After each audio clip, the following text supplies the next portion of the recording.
My grandfather was a storyteller of the Mackinac bands.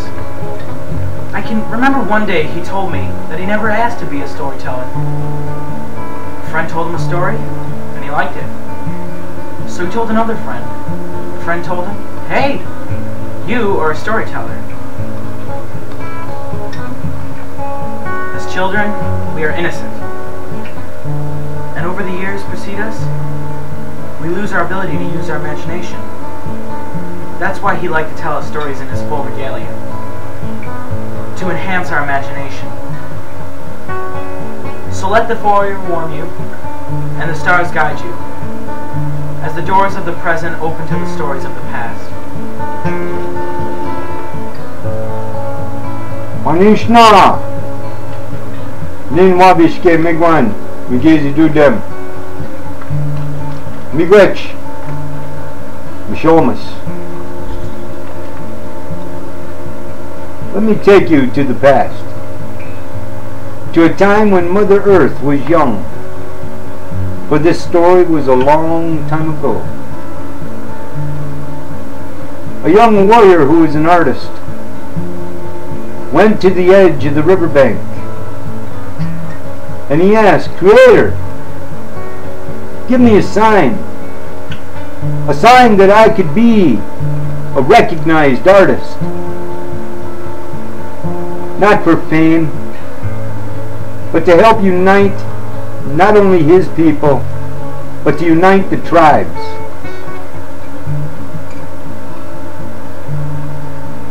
He said, "Creator, give me a sign, an eagle, a bear, a wolf. Give me a big sign." And out of the corner of his eye, he saw a twig fall from a tree. And he looked at it and he thought, "That can't be your sign." So he continued to pray, "Mishomas, give me a sign to let me know that I will be a recognized artist to help unite the people." Now this twig was in front of him as he looked at it again. He thought to himself, "Should I grab it? Nah, for it can't possibly be a sign that's too small." "Creator," he said, "Mishomas, give me a sign to let me know I'd be a recognized artist to help unite the tribes." The twig got over here and he looked at it and he thought, "Maybe I should get it to put in my medicine pouch." So he looked around on the beach and he tried to find a stick. And he tried to reach it because he didn't want to get his moccasins wet. But the stick wasn't long enough. So he looked around for a bigger stick. It still wasn't long enough. So he thought, maybe if I throw a rock on the other side of it, it'll make a wave and bring it in. So he picked up a mishomas, a stone, threw it. It landed on the other side and brought it in a little bit, but it wasn't a big enough rock. So he looked for a bigger one. Tried it again. Brought it in a little further.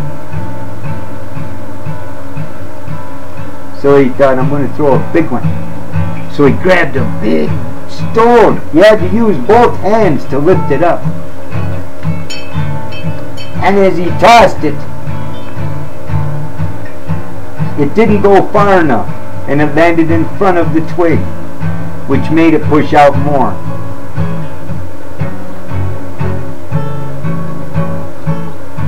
So he kept looking for sticks, stones, and he had to keep trying and trying. He followed it for 5 miles. And all the time he was trying to get that small twig. Finally, after 5 miles, he came to a log that was sticking out. And he walked out on the end of the log and he just reached down and picked up that small twig. And he told himself, this means it's a small sign. We always look for big signs, but it's a small sign. It means that I will be a recognized artist, but only with dedication, persistence.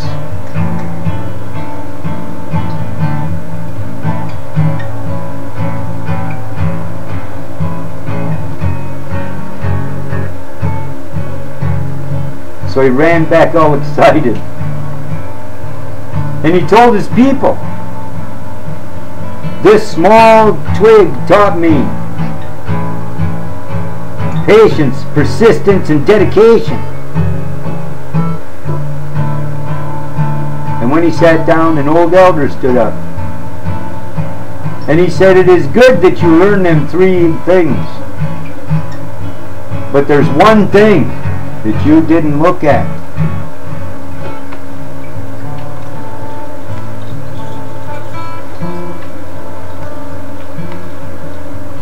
These stories have been handed down to generations, and they are for all tribes, the red, the yellow, the black, and the white. And once you hear them, they are a gift that we got from the ancients to give to you. It will be your job in the future to share these stories, but only with those who are willing to listen. For only those who show up at these storytellings are supposed to be there. Share these gifts that were free.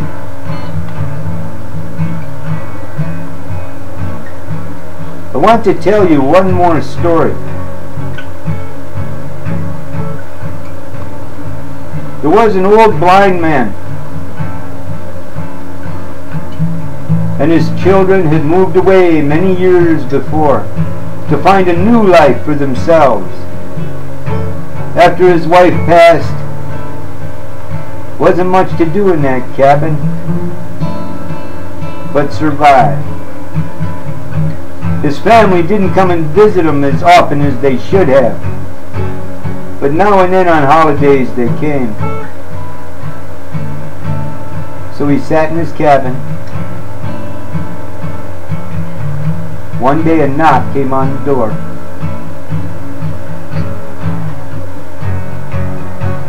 "Let me in," he said. And a little 8-year-old boy walked in. And he said, "Grandfather, teach me the old traditional ways." You could see the old man think about it. And his hand came up. He said, "You come back tomorrow." Well, the little boy left, but he was excited because grandfather was going to teach him. So he ran home and he jumped into bed, determined to go to sleep, but he couldn't sleep. He tossed and turned. He got up the next morning, bright and early, when the sun came up, put on his shoes, and he run, not walk. He ran to his grandfather's house and knocked on the door. "Let me in," said the old man. Little boy come in and he said, "Grandfather, oh, teach me the old traditional ways." Just like a rerun on a TV.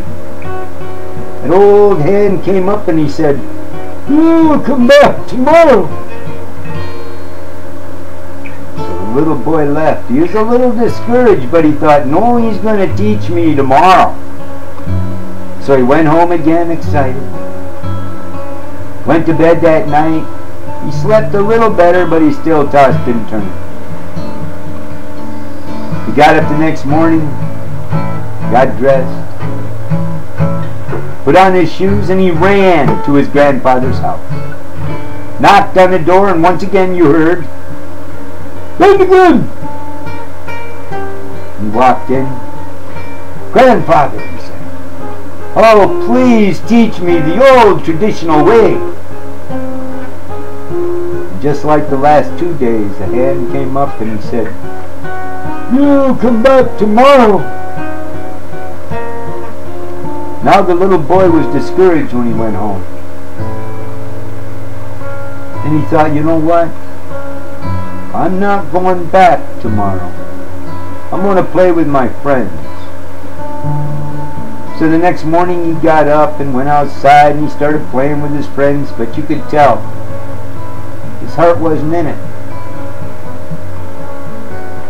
And all day he was walking around with his lip hanging down. And the father could see there was something wrong. But he thought, my son will tell me tonight. The little boy went to bed and he got up the next morning and he walked downstairs and his feet were dragging. He sat down for breakfast and his father gave him cereal. He said, "My son, what is wrong?" The little boy looked at his father. He said, "For 3 days I have asked my grandfather to teach me the old traditional ways. I think that he is so old he has forgotten." The father smiled, went into his back bedroom. When he came out, he had a little bundle tied with cloth. He said, "The next time you ask him, give him this." So the little boy took the bundle of tobacco.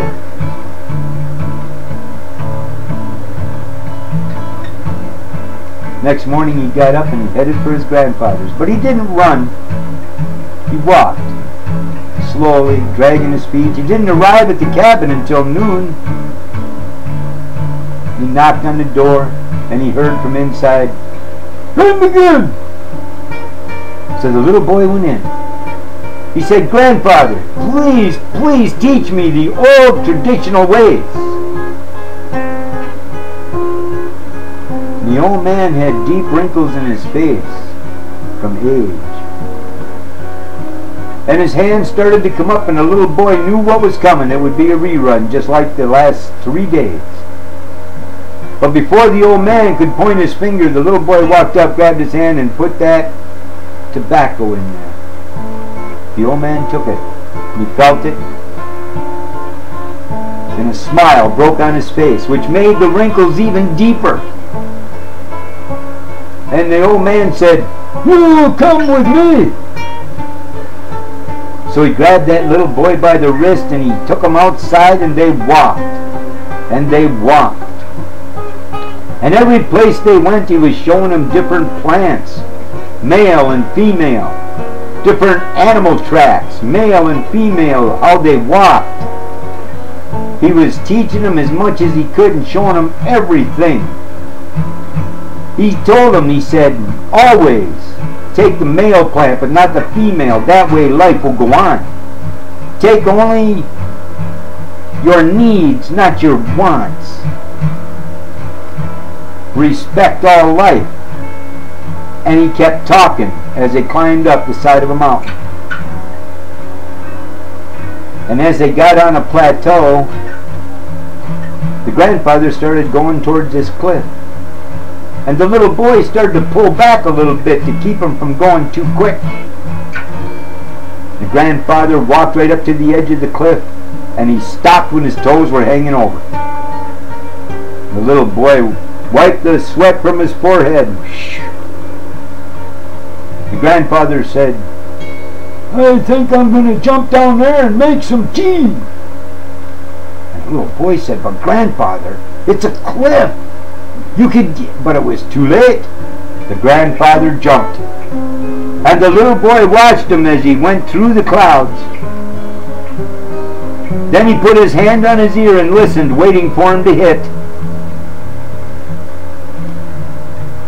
And from the bottom of the cliff you heard, "Are you coming? The tea is almost done."